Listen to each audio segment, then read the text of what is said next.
नमस्कार दोस्तों। कैसे हैं आप सब। आज मैं आपको सास बहू की एक अनोखी कहानी सुनाती हूँ। संगीता, मैं तुम्हें यह नहीं कहूँगी कि मैं तुम्हें बहू नहीं बेटी ही मानूंगी। बेटी बेटी होती है और बहू बहू होती है। मैं तुम्हें बेटी जैसा प्यार नहीं दूंगी, मैं तुम्हें बहू जैसा प्यार ही दूंगी। रह रह कर होने वाली सास के ये शब्द मेरे दिमाग में हथौड़े की तरह वार कर रहे थे। आज मुझे देखने प्रमोद के साथ उसके मम्मी पापा और दीदी जीजा जी आए थे। प्रमोद और मैं दोनों ही इंजीनियर हैं। प्रमोद की जॉब मुंबई में थी और मेरी बंगलोर में।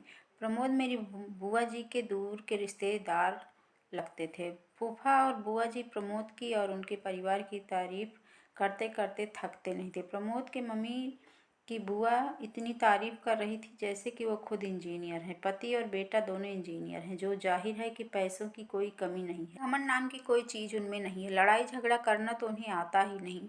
उल्टा उनकी हमेशा यही कोशिश रहती है कि उनकी वजह से किसी का दिल न दुखे। खुद इंजीनियर होने के बावजूद और इतना पैसा होने के बावजूद खाना वो स्वयं बनाती हैं। सिर्फ सब्जी आदि काटने के लिए काम वाली की सहायता ले लेती हैं। उनका मानना है कि खाना हमने स्वयं ही बनाना चाहिए ताकि घर के सभी सदस्य को शुद्ध और सात्विक भोजन मिले। इतनी तारीफ सुनकर मुझे मन ही मन लग रहा था कि यदि यह संबंध हो जाता है तो मैं अपने आप को बहुत खुश नसीब समझूंगी। क्योंकि कहा जाता है कि न पति पत्नी के गुण नहीं मिले तो चलता है, लेकिन सास बहू के गुण मिलना चाहिए, तभी वैवाहिक जीवन सुखी रहता है। यही सोचकर मैं मन ही मन खुश हो रही थी कि मुझे बहुत अच्छी सास मिलने वाली है। आज जब उन्होंने बहू जैसा प्यार देने की बात कही तो वो बात किसी के भी समझ में नहीं आ रही थी। आज तक सभी ने यही सुना था कि हर सास ऐसा ही कहती है, तुम मेरी बहू नहीं बेटी हो, मैं तुम्हें बेटी जैसा ही प्यार दूंगी। लेकिन यहाँ तो उल्टा ही हो रहा है। बहू जैसा प्यार। घर में सभी को आशंका हो रही थी कि कहीं वह शादी के बाद फिल्मों वाली ललिता पवार टाइप की सास न बन जाएं। यदि ऐसा हुआ तो मेरा क्या होगा। लेकिन सिर्फ इस एक बात को नज़रअंदाज किया जाए तो बाकी सभी बातें अच्छी होने से घर के सभी सदस्यों को लग रहा था कि ये रिश्ता हो जाना चाहिए। और आखिरकार शादी हो गई। मेरी शादी तो हो गई, लेकिन दिमाग में हर वक्त मम्मी जी के शब्द मुझे बहू जैसा प्यार दूंगी गूंजते रहते थे। इसलिए मैं मन ही मन डरी हुई थी। मैं प्रमोद से इस बारे में बात नहीं कर सकती थी, क्योंकि मुझे डर था कि कहीं प्रमोद यह ना समझ बैठे कि शादी होते ही मैंने मम्मी जी के खिलाफ उनके कान भरना शुरू कर दिए। इसलिए मैंने मन ही मन फैसला लिया था कि मैं अपना हर काम अपना परफेक्शन से करूँगी और मम्मी जी को शिकायत का मौका नहीं मिलेगा। जब शिकायत का मौका ही नहीं मिलेगा तो वह ललिता पवार नहीं बन पाए। इस बात का मेरे ऊपर इतना असर हुआ कि मैं हर वक्त डरी डरी सी रहने लगी। प्रमोद ने भी 2-3 बार प्रेम से पूछा, क्या बात है, तुम खुश नहीं दिखती, तुम्हें किसी ने कुछ बोला क्या। मैं उन्हें क्या बोलती, मैंने इतना ही कहा, नहीं ऐसा कोई बात नहीं है। नया घर, नया वातावरण, सब कुछ नया होने से शायद मैं अपने आप को एडजस्ट नहीं कर पा रही हूँ। धीरे धीरे सब ठीक हो जाएगा। मम्मी जी पापा जी भी मेरा बहुत ख्याल रखते हैं, हर वक्त बहुत प्यार से पेश आते हैं। लेकिन मेरे मन में जो बहू जैसा प्यार की गांठ बैठ चुकी थी वो निकल ही नहीं पा रही थी। सब लोग कहते हैं ना कि शादी के बाद कुछ दिनों तक तो ससुराल के सभी लोग अच्छे से ही रहते हैं। असलियत तो धीरे धीरे सामने आती है। अभी तो शुरुआत है, इसलिए ये लोग प्यार जता रहे हैं। धीरे धीरे मेरा मन इन्हीं सब आशंकाओं से ग्रस्त रहने लगा। शादी के 8-10 दिनों बाद की बात है। मैं चाय बनाने के लिए जग से 3 लीटर दूध था, दूध निकालने लगी तो न जाने कैसे मेरे हाथ से वह फिसल गया और पूरा दूध नीचे गिर गया। पूरा का पूरा गरम गरम दूध नीचे गिर गया। मैं इतनी ज़्यादा डर गई कि पूछो मत। कहाँ तो मैं सोच रही थी कि मैं हर काम पूरी परफेक्शन से करूँगी, और कहाँ ये दूध। उसमें भी खास बात यह था कि दूध वाला दिन में सिर्फ एक बार ही सुबह ही दूध लाता था। पैकेट के दूध में मिलावट होने से वो घर में नहीं लाते थे। सभी लोग चाय का इंतज़ार कर रहे थे। जग गिरने की आवाज़ सुनकर मम्मी जी ने बाहर से ही आवाज़ लगाई, संगीता क्या हुआ। मैं तो इतनी ज़्यादा डर गई थी कि मेरे मुंह से आवाज़ ही नहीं निकली। तभी मम्मी जी खुद किचन में आई। मम्मी जी को सामने देखकर मैं डर के मारे कांपने लगी। मुझे लगा कि अब ये ज़रूर ललिता पवार बन जाएंगी। क्योंकि अब कल सुबह तक किसी को भी चाय नसीब नहीं होने वाली और सभी को चाय पीने की आदत है। मम्मी जी ने गिरे हुए दूध की तरफ और मेरी तरफ देखा और मैं बम फटने का इंतज़ार करने लगी। बस अब फटा बम, अब फटा। लेकिन ये क्या? बम तो फुसका निकला। मम्मी जी मेरे पास आई और बोली, कोई बात नहीं संगीता, तुम इतनी डर क्यों रही हो? तुमने कोई जानबूझकर थोड़े ही गिराया है दूध, हो जाता है कभी कभी, कोई बात नहीं, तुम रिलैक्स हो जाओ। लेकिन मम्मी जी अब चाय कौन से दूध से बनेगी? दूध वाला तो कल ही आएगा। मैं अभी पैकेट का दूध मंगा लेती हूँ। लेकिन आप ही ने तो कहा था कि अपने यहाँ पैकेट का दूध नहीं लाते। लाते तो नहीं हैं, लेकिन सभी को चाय का एक तरह का नशा हो गया है, तो चाय के बिना तो नहीं रहेंगे, इसलिए इमरजेंसी में एक आध बार चलता है पैकेट का दूध। हम लोग ऑफिस में चाय पीते हैं ना, वहाँ कौन से दूध का उपयोग किया गया है क्या हमें पता चलता है क्या?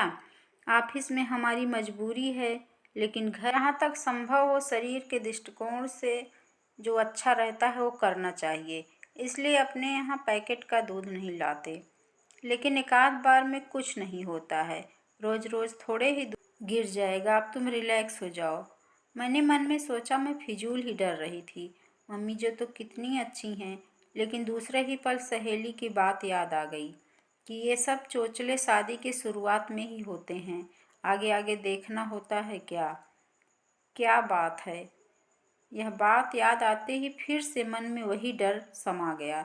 दो एक बार और इसी तरह की छोटी छोटी गलतियां हुई, लेकिन तब भी मम्मी जी ने मुझे प्यार से ही समझाया। 4-5 महीने के बाद की बात है। सभी को पालक पनीर की सब्जी बहुत पसंद थी।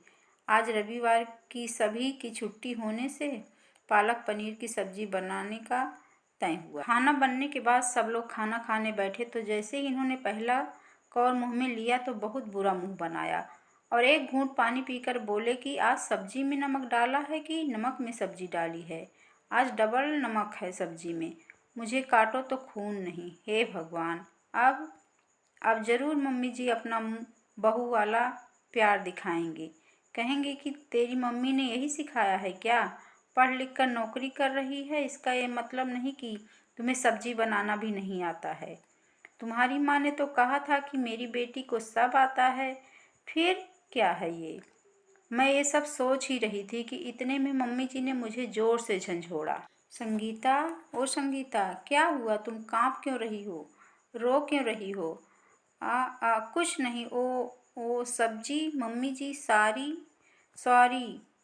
ना मालूम आज कैसे क्या हुआ कि नमक डबल हो गया। अब सब लोग खाना कैसे खाएंगे? फूल गोभी की सब्जी, दाल, चटनी और अचार है ना, खा लेंगे। तू घबरा मत, लेकिन आगे से सब्जी बनाते समय थोड़ा ध्यान रखना, ध्यान से बनाना, ख्याल से बनाना। दोपहर में जब मैं और मम्मी जी अकेले थे तब वो बोली, शादी हुई है तभी से मैं देख रही हूँ कि तू फ्री नहीं लग रही हो। ऐसा लगता है कि कहीं खोई खोई सी, डरी डरी सी लगती हो। क्या बात है? यदि तुम मुझे नहीं बताओगी तो हम समस्या का निदान कैसे कर पाएंगे? यहाँ तुम्हारी मम्मी नहीं है, लेकिन मैं तो हूँ ना। तुम मुझसे अपने मन की हर बात कर सकती हो। उनके इतने प्रेम से बोलने पर मैं अपने आप को रोक नहीं पाई और रोने लगी। उन्होंने मुझे अपने बाहों में भर लिया। अब बता क्या बात है? मम्मी जी, जब आप मुझे देखने आई थी तो आपने कहा था ना कि आप मुझे बेटी जैसा नहीं बहू जैसा प्यार करेंगी। हाँ, कहा था तो। बहू जैसा भी कोई प्यार होता है क्या? बहू की छोटी से छोटी गलती पर भी उसे इतना प्रताड़ित किया जाता है कि मानो उससे बहुत बड़ा गुनाह हो गया है। इसलिए मुझे लगा कि आप मेरी छोटी से छोटी गलती पर भी महाभारत रचेंगी, इनको मेरे खिलाफ भड़काएंगी। इसी सोच के चलते मैं हर वक्त डरते डरते रहती हूँ कि मुझसे कोई गलती नहीं होनी चाहिए। मुझ पर नाराज होने का आपको कोई मौका नहीं मिलना चाहिए। सच बताऊँ तो आज तक जितनी भी गलतियाँ हुई हैं मुझसे, वो इसी डर के, इसी घबराहट के चलते हुई हैं। लेकिन मेरी समझ में एक बात नहीं आई। बहू जैसा प्यार करूंगी ऐसा कहने पर भी आपने आज तक अपना सासूपना नहीं दिखाया और मुझे डांटा भी नहीं। फिर आपने ऐसा क्यों कहा था कि आप बहू जैसा प्यार करेंगी? अरे पगली, मुझे नहीं पता था कि तू मेरी सीधी सादी सी बात को इतना दिल पर लगा लेगी। एक बात बता, क्या कभी तूने किसी माँ को अपने बेटी से यह कहते सुना है कि जो वो उसे बहू जैसा प्यार करेगी? नहीं ना। जब हम बेटी को बहू जैसा प्यार नहीं करते तो बहू को बेटी जैसा प्यार क्यों करते हैं?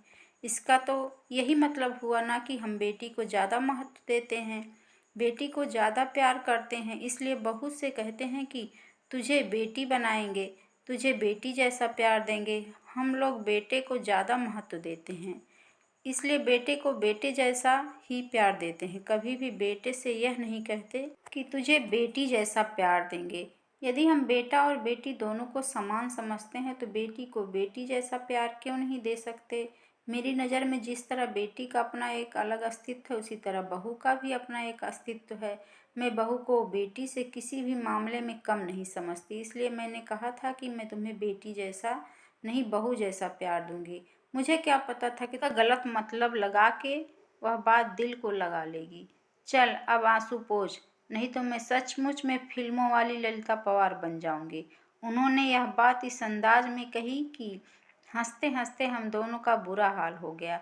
आज मुझे पता चला कि बहू वाला प्यार भी होता है। तो दोस्तों, कैसी लगी ये कहानी? अगर पसंद आई हो तो हमारे चैनल को सब्सक्राइब करें और मुझे सपोर्ट करें, लाइक एंड शेयर करें।